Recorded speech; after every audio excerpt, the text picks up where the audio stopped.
Hello दोस्तों, Hindi horror stories YouTube channel में आपका स्वागत है।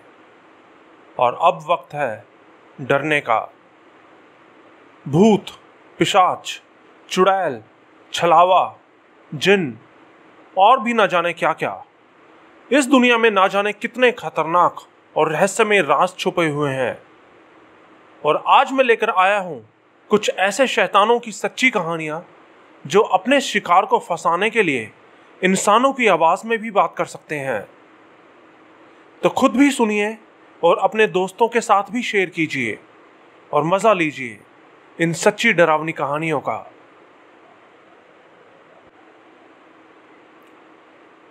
मेरी एज तब 15 साल थी और हम लोग एक छोटे से शहर में रहा करते थे। मैं जो कहानी आपको बता रहा हूं ये 4-5 साल पहले की बात है। मुझे बाहर घूमना फिरना और मस्ती करना बहुत पसंद था। मेरे घर से करीब 2 किलोमीटर दूर एक जंगल का इलाका पड़ता है जहां एक पुल भी बना हुआ है। मैं अक्सर अपने दोस्तों के साथ उस पुल पर जाकर मस्ती किया करता था। तो एक दिन मैंने और मेरे एक दोस्त ने जंगल में घूमने जाने का प्लान बनाया। उस जंगल के बारे में बताऊं तो वो ऐसा है कि जंगल के बीच में से एक मेन रोड जाती है और रोड के दोनों तरफ ही जंगल बसा हुआ है। जो पुल वहां बना हुआ है वो जंगल के बाहर की तरफ बना है, इसलिए वहां जाने में कभी कोई डर भी महसूस नहीं होता था। हम कई बार रात में भी वहां गए हैं, लेकिन हमारे यहाँ के लोग जंगल के ज्यादा अंदर जाने से हमेशा मना करते थे। उस जंगल के बारे में तरह तरह की बातें की जाती थी। मेरी मम्मी भी मुझे हमेशा जंगल के अंदर जाने से मना किया करती थी, लेकिन मुझे लगता था कि मैं अब बड़ा हो चुका हूं और अंदर जा सकता हूं। तो एक दिन मैंने और मेरे दोस्त ने स्कूल से छुट्टी कर ली। उस दिन मेरे मम्मी पापा भी किसी काम से शहर गए हुए थे। तो मेरा दोस्त अपने पापा की बाइक ले आया और हमने जंगल में जाके मस्ती करने का प्लान बनाया। और थोड़ी ही देर बाद हम दोनों जंगल में पहुंच चुके थे। लेकिन जंगल में पहुंचते ही मुझे वहां बहुत ही गंदी बदबू आने लगी। ऐसी बदबू आ रही थी जैसे सड़े हुए मांस में आती है। हम कुछ ही दूर आगे बढ़े थे कि मेरी नजर रोड के साइड में गई। हमें पता चल गया कि वो बदबू कहां से आ रही थी। हमने देखा कि वहां रोड के साइड में एक हिरण मरा हुआ पड़ा था और वो गंदी बदबू उसी में से आ रही थी। उस हिरण का पेट फटा हुआ था और उसके अंदर का सारा मांस बाहर निकल रहा था। पहले तो मुझे लगा कि शायद वो रोड पे किसी आती हुई गाड़ी के नीचे आ गया होगा, लेकिन उसको देखने से पता चल रहा था कि ऐसा नहीं है। वो कुचला नहीं हुआ था, उसकी बॉडी बिल्कुल ठीक थी, बस उसका पेट फटा हुआ था। लग रहा था जैसे किसी बड़े जानवर ने उसको मारा है। लेकिन मेरे दोस्त ने कहा कि अगर कोई बड़ा जानवर इसको मारता तो इसको ऐसे नहीं छोड़ता। हम लोगों ने उस पर ज्यादा ध्यान नहीं दिया और पुल से नीचे उतर के जंगल के अंदर जाने लगे। नीचे गए तो हमें वहां शराब की कई बोतलें भी पड़ी हुई दिखाई दी, जो कि नॉर्मल था क्योंकि शराबी और नशेड़ी लोग उस जगह पर आते रहते थे। लेकिन उन सब झाड़ियों और कबाड़ के बीच में मुझे एक अजीब सी चीज भी दिखाई दी। मुझे वहां एक काले रंग का कुत्ता खड़ा दिखाई दिया और वो कोई नॉर्मल कुत्ता नहीं लग रहा था, क्योंकि एक तो वो वहां ऐसे खड़ा था जैसे कि कुछ सोच रहा हो, और दूसरा ये कि उसका साइज भी बहुत ही बड़ा था, बिल्कुल किसी भालू की तरह। लेकिन उस जंगल में भालू नहीं थे। उसको देख के हम दोनों डर गए और पीछे की तरफ जाने लगे। लेकिन हम जैसे ही पीछे गए तो मुझे वहां एक और हिरण मरा पड़ा दिखाई दिया। फिर आगे पेड़ पर नजर गई तो पेड़ के साथ ही झाड़ियों में एक और हिरण मरा पड़ा था। किसी ने उन हिरणों को मार के उनकी लाशों को फाड़ के वहां फेंक दिया था। वो सब देखने में बहुत ही डरावना था। वो किसी जानवर का काम तो लग ही नहीं रहा था। लग रहा था कि जैसे पागल कुत्तों के किसी झुंड ने मस्ती करने के इरादे से इन हिरणों को फाड़ के फेंक दिया है। मेरे दोस्त ने उसी वक्त मुझे बोला, यार हमें यहां से निकल लेना चाहिए, मुझे यहां कुछ ठीक नहीं लग रहा है। मैं खुद भी वहां एक और पल नहीं रुकना चाहता था। हम दोनों जल्दी जल्दी चलते हुए पुल के ऊपर की तरफ जाने लगे, लेकिन तभी मुझे अपने पीछे कदमों की आवाज सुनाई दी। रुक रुक, मैंने अपने दोस्त से कहा। हम दोनों ध्यान से उस आवाज को सुनने लगे। वो आवाज हमारी लेफ्ट साइड से आ रही थी। उस तरफ घना जंगल था और पेड़ ही पेड़ थे, लेकिन वो आवाज हमें आगे बढ़ती हुई नहीं लग रही थी, बस एक ही जगह से आए जा रही थी।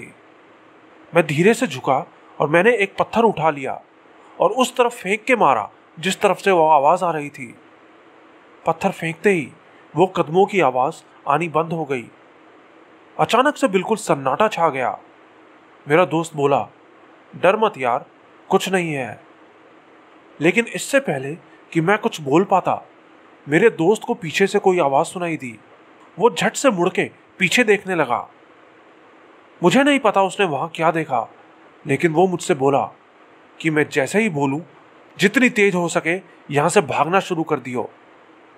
उसकी बात सुन के मेरे तो पसीने छूट गए। मैंने भी पीछे मुड़ के देखना चाहा कि वो किस चीज को देख रहा है, तो मैंने वहां ऐसी चीज देखी जिसको शायद मैं आपको बता भी नहीं सकता। वो लग तो बिल्कुल किसी हिरण के जैसा रहा था, लेकिन वो अपनी 2 टांगों पर खड़ा था। उसके हाथ बिल्कुल पतले और लंबे थे और उसके नाखून बिल्कुल किसी भेड़िए के पंजे जैसे लग रहे थे। वो कम से कम 7 फीट लंबा था और उसके सिर पर एक मरे हुए हिरण का सिर रखा हुआ था। उसका पेट ऐसा था जैसे उसने पता नहीं कितने दिनों से कुछ ना खाया हो, और उसकी टांगे तो किसी बकरे की टांगे लग रही थी।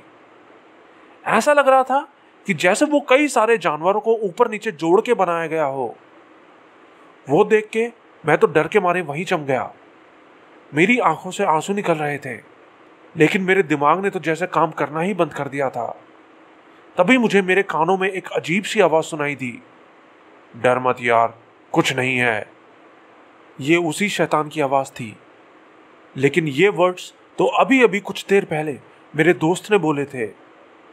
वो सुन के तो मैं चक्कर खा के गिरने ही वाला था, लेकिन मेरा दोस्त मेरी कॉलर पकड़ के मुझे वहां से खींच के ले जाने लगा, और तभी मानो मैं होश में आ गया।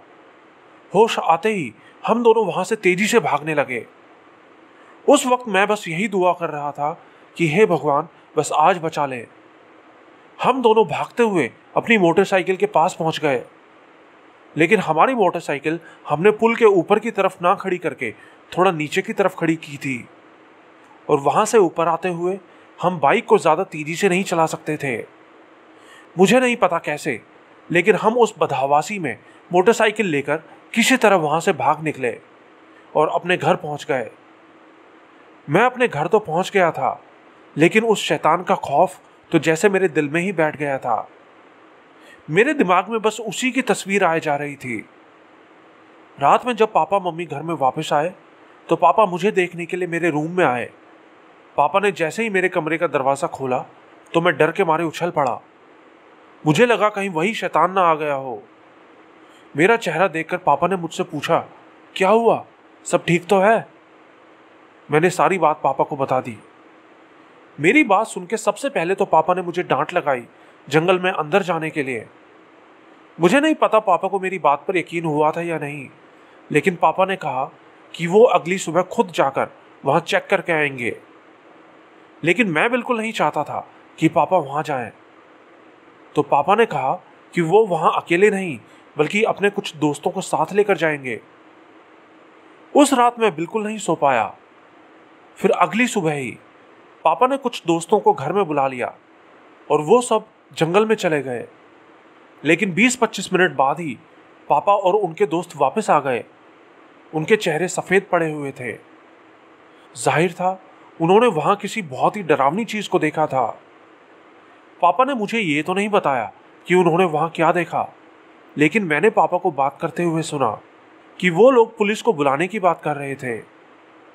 कुछ ही घंटे बाद हमारे घर में कुछ पुलिस वाले आ गए। पापा उनको लेकर फिर से जंगल में गए।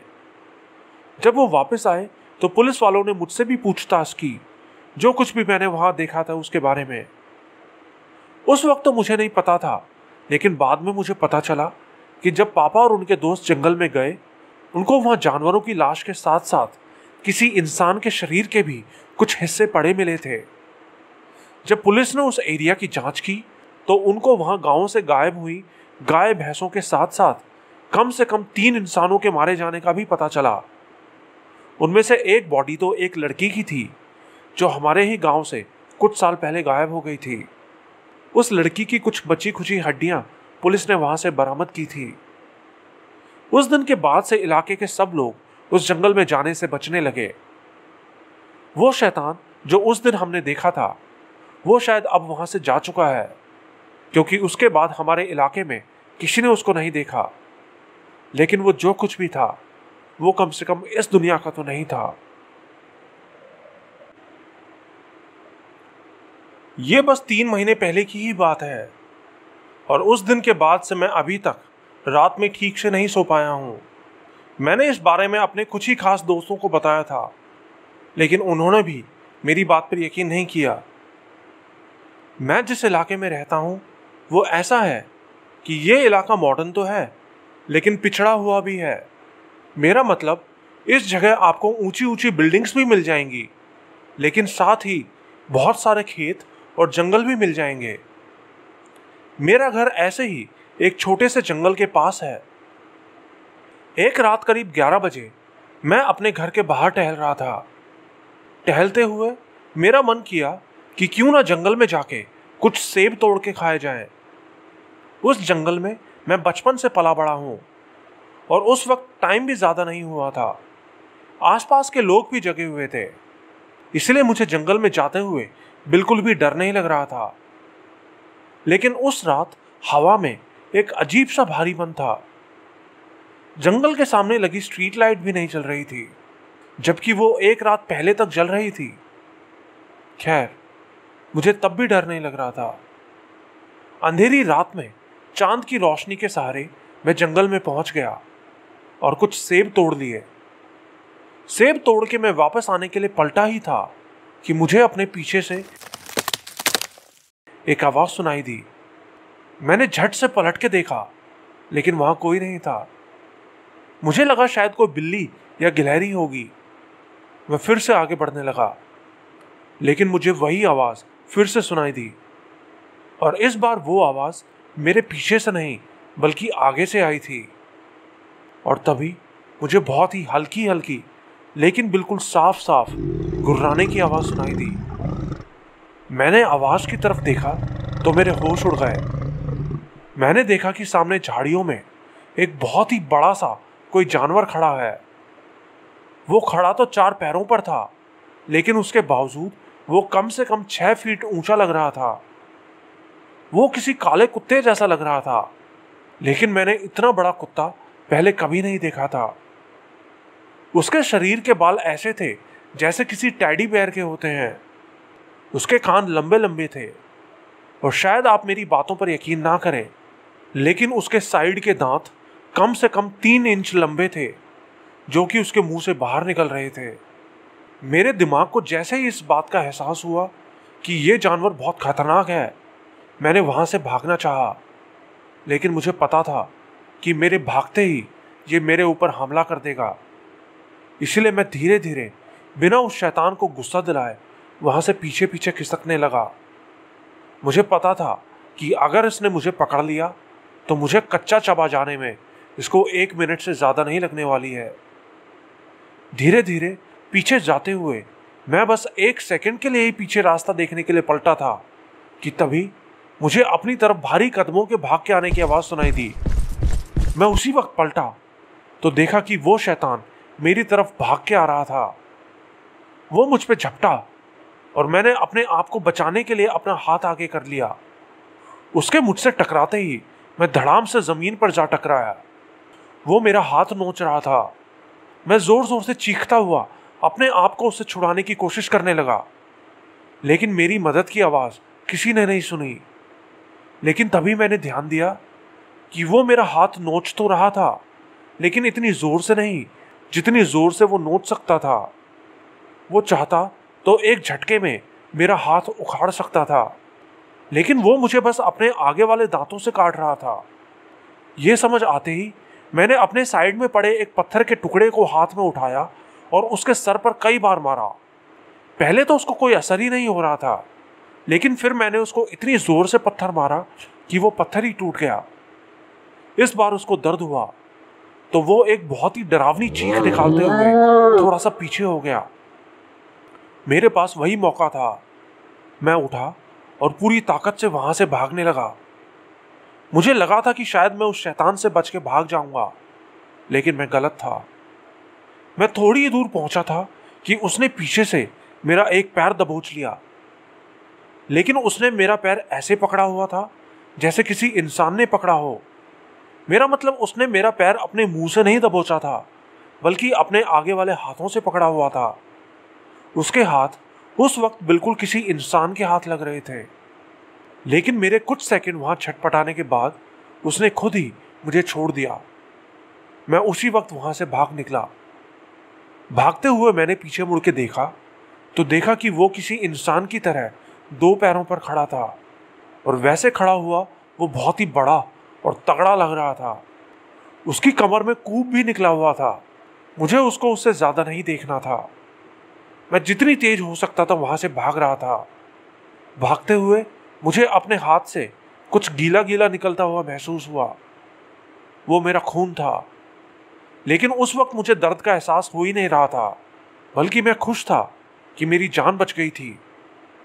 जब मैं जंगल से बाहर आ गया तो मैं कुछ सेकंड्स वहीं रुक गया सांस लेने के लिए, और अब मैंने एक ऐसी आवाज सुनी जिसको मैं शायद ही कभी भुला सकूंगा।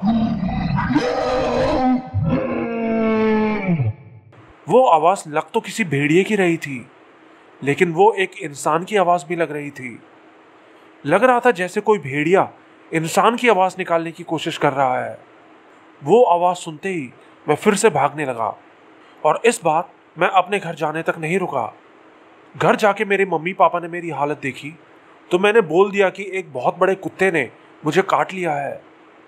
मम्मी पापा ने मेरी बात पर यकीन कर लिया और उसी वक्त मुझे डॉक्टर के पास ले गए। मैं उन लोगों को शैतान के बारे में बताने की हिम्मत ही नहीं कर पा रहा था, क्योंकि मैं खुद नहीं समझ पा रहा था कि मेरे साथ हुआ क्या था। वो शैतान असल में था क्या? अगर उसको मुझे मारना ही था तो उसने मुझे काटा क्यों? और अगर उसको मुझे छोड़ना था तो उसने मुझ पर हमला क्यों किया? शायद वो मेरे साथ खेल रहा था, जैसे एक बिल्ली चूहे के साथ खेलती है उसको मारने से पहले। लेकिन चाहे कुछ भी हो, उस दिन मैंने कसम खा ली कि मैं उस जंगल में अब फिर कभी नहीं जाने वाला हूं।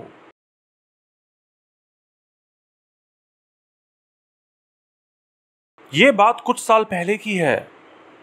मैं और मेरा परिवार इस जगह पर पिछले 30 सालों से रह रहे हैं, और जब से हम लोग यहाँ आए हैं, शुरू से ही इस इलाके में काली अनजान ताकत के होने की बातें सुनते आए हैं। बताते थे कि हमारे इलाके में कोई ऐसी चीज रहती है जो ना सिर्फ इंसानों के जैसी आवाज निकाल सकती है, बल्कि शिकार करने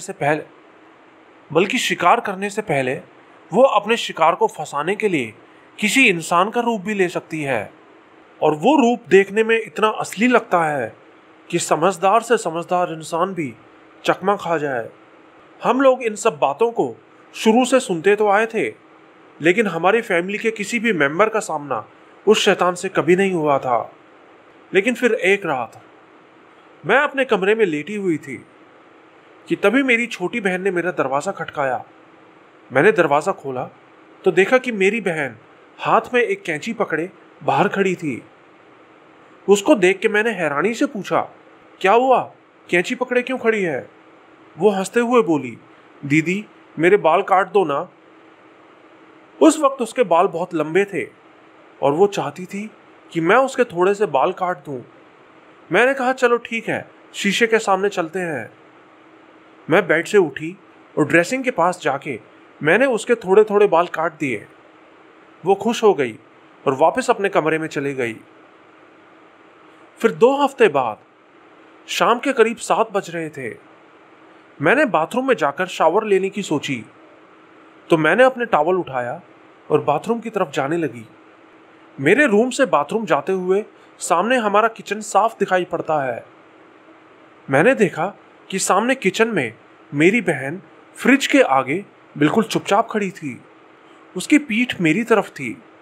फ्रिज का दरवाजा भी बंद था, लेकिन वो बिना किसी मूवमेंट के वहां खड़ी हुई थी। मैंने उसको पीछे से आवाज दी। मेरी बहन हमेशा मेरी आवाज देने पर जवाब देती थी, लेकिन उस वक्त वो पलटी भी नहीं। मैं चल के आगे जाने लगी, ये सोच के कि शायद मुझे जाता देख के वो पलटेगी, लेकिन वो फिर भी हिली तक नहीं। अब मुझे थोड़ा थोड़ा अजीब लगने लगा था। मैंने उस रूप बदलने वाले शैतान की कहानियां तो बहुत बार सुनी थी, लेकिन ये कभी नहीं सोचा था कि एक दिन वो हमारे घर में ही आ जाएगा। मैं धीरे धीरे उसके पास जाने लगी। मैं उसका चेहरा ठीक से देखना चाहती थी। मुझे ये भी लग रहा था कि वो शायद मुझसे मस्ती करने के लिए ये सब कर रही है। मैं अब उसके बस 1 फुट पीछे ही खड़ी थी, लेकिन तभी मैंने ध्यान दिया कि उसके बाल उसकी कमर तक पहुंच रहे थे। लेकिन ऐसा कैसे हो सकता था, क्योंकि उसके बालों को तो मैंने 2 हफ्ते पहले ही अपने हाथों से काटा था। मैं उस वक्त बहुत जोर से चीख मारना चाहती थी, लेकिन मैं नहीं चाहती थी कि वो चीज मेरी तरफ पलटे। इसलिए मैं बिना कुछ बोले धीरे धीरे पीछे जाने लगी। पीछे जाते ही मैं भाग के घर के बाहर निकल गई। बाहर गई तो देखा कि मेरे मम्मी पापा और मेरी असली बहन बाहर ही बैठे हुए थे। मैंने उनको सारी बात बताई तो हम सब लोग जल्दी से घर के अंदर आए, लेकिन तब तक वो बहरूपिया वहां से जा चुका था। हमें नहीं पता वो हमारे घर में कहां से घुसा था, क्योंकि उस वक्त हमारे घर के सब खिड़की दरवाजे भी बंद थे। लेकिन उस दिन के बाद से हमें उस शैतान के वहां होने का पूरा यकीन हो गया था।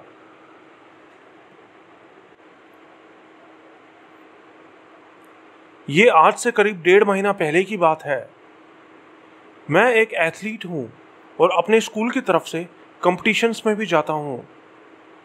हमारे स्कूल का ग्राउंड ज़्यादा बड़ा नहीं था, इसलिए क्लास ख़त्म होने के बाद हम अपने कोच के साथ बाहर खेतों की तरफ रेसिंग प्रैक्टिस के लिए जाया करते थे। हम 5-6 लड़के थे, जिनमें से बाकी सब तो 4-5 किलोमीटर तक ही दौड़ते थे, लेकिन मैं लंबी रेस लगाता था, इसलिए अकेला ही होता था। तो मैंने अपने कोच की परमिशन ली और दौड़ लगाने के लिए निकल पड़ा। मुझे 10 किलोमीटर दौड़ना था। जिस रास्ते पे मैंने दौड़ लगानी शुरू की थी, उस रास्ते पर शुरू के 5 किलोमीटर तो बस खेत ही खेत थे, लेकिन उसके आगे साइड में एक जंगल शुरू हो जाता है।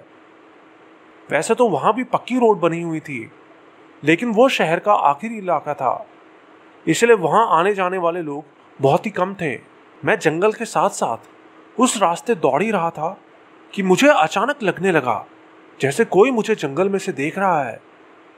उस वक्त तक दौड़ते हुए मेरे पेट में भी दर्द होने लगा था, इसलिए मैं बिल्कुल धीरे धीरे दौड़ने लगा। नॉर्मली मैं इतना जल्दी नहीं थकता था, लेकिन उस दिन पता नहीं मुझे क्यों थकान महसूस होने लगी थी। पैरों में भी दर्द शुरू हो गया था। आखिर में मैंने फैसला किया कि अब मैं वापस चलता हूं। मैंने अपने कानों में ईयरफोन्स भी लगाए हुए थे। मैंने म्यूजिक की आवाज़ और तेज की और वहां से जाने लगा। लेकिन कुछ ही देर बाद मेरे फ़ोन में बैटरी लो होने की आवाज़ आने लगी, इसलिए मैंने म्यूज़िक बंद कर दिया।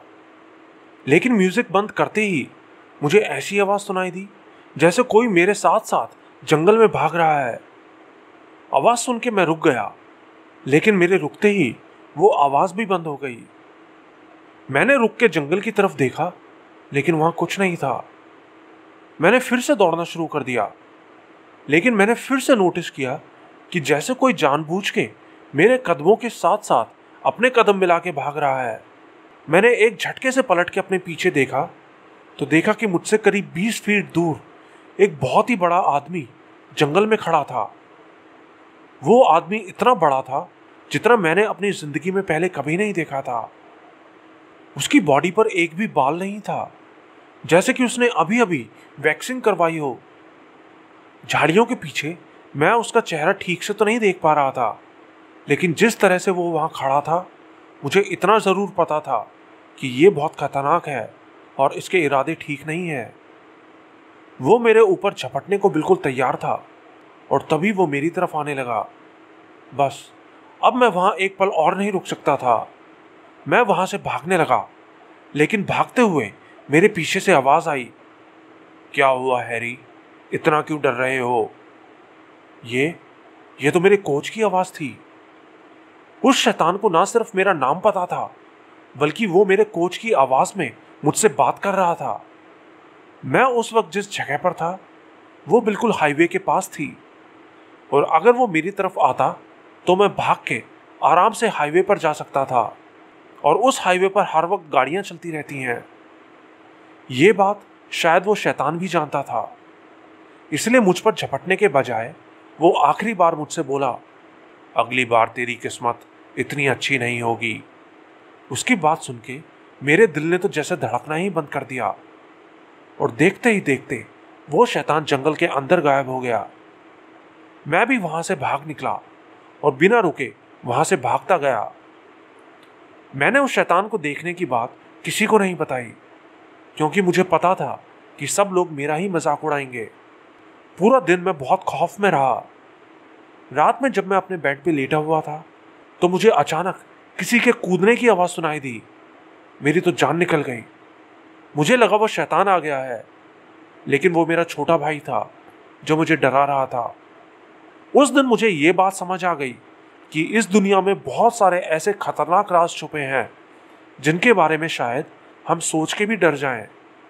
ऐसे राज जिन पर यकीन करना शायद हमारे लिए इम्पॉसिबल है, लेकिन हमारे मानने या ना मानने से वो राज और वो छुपे हुए खतरे खत्म नहीं हो जाते।